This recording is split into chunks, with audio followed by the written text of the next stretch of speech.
Hi, everybody. I'm really inspired today, so I wrote this just now. And I pray it lands in your hearts and souls.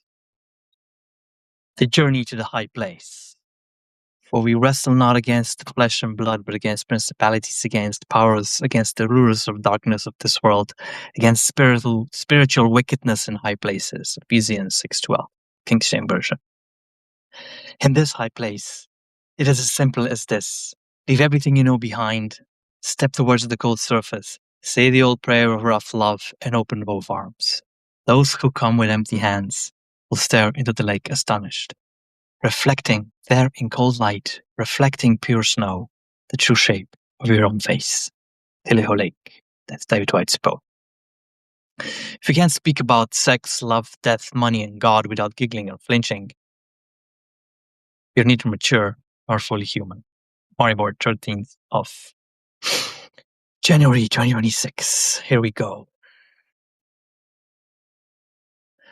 There is a way to live in and as the flow of infinite possibilities.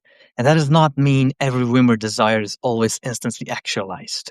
Though that can sometimes happen, especially when you're not trying. Nor is it about controlling reality. That's a ridiculous, childish way to approach the great mystery. And it ultimately comes bashing back in your face as it tears down your delusions. And there's no general panacea, no one holy and only way to do it. That is also a great delusion.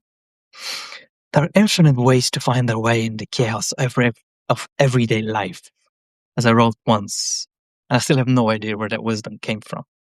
We all have different gifts and missions and tasks in life, and our dharma is expressed in an infinitude of beautiful, awesome, and sometimes seemingly cruel ways as life bashes our dreams and tears it all down.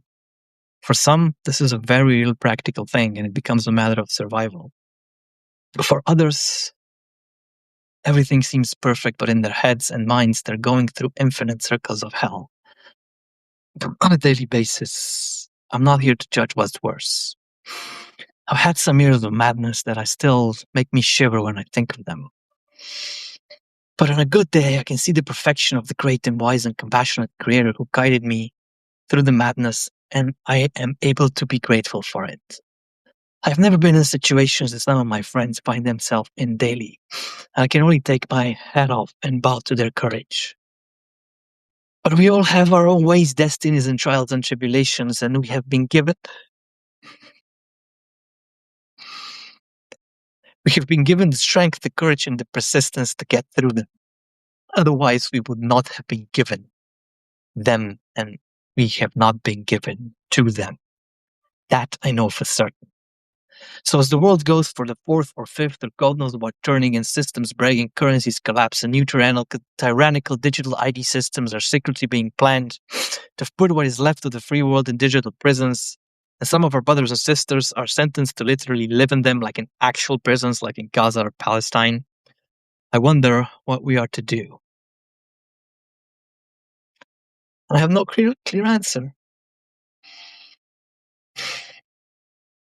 I don't. But I know that a real living mystical prayer that lights you up, strengthens you, and gives you hope no matter how hopeless things may seem is not a bad way to start. Unless you're already embodying that prayer, then I should go and learn from you. And I will if I have the chance to. As for everything else, it is what it has always been: courage, community, faith. Hope as living energy, not as a mental projection.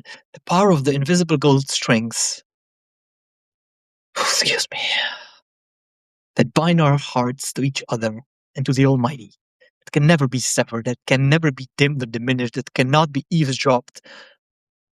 And they are beyond all the powers of this world and beyond the reach of principalities, beyond the reach of powers of the lures of darkness of this world that would aim to dim the light of the human heart. And as we reach for that real divine high place and find it, it is as simple as this. Leave everything you know behind. Step towards the cold surface. Say the old prayer of rough love and open both arms. Those who come with empty hands will stare into the lake astonished, there in cold snow, reflecting. Cold snow and pure light, the true shape of your own face. And then turn that face to itself and live in the reflection and as the reflection of that mystery.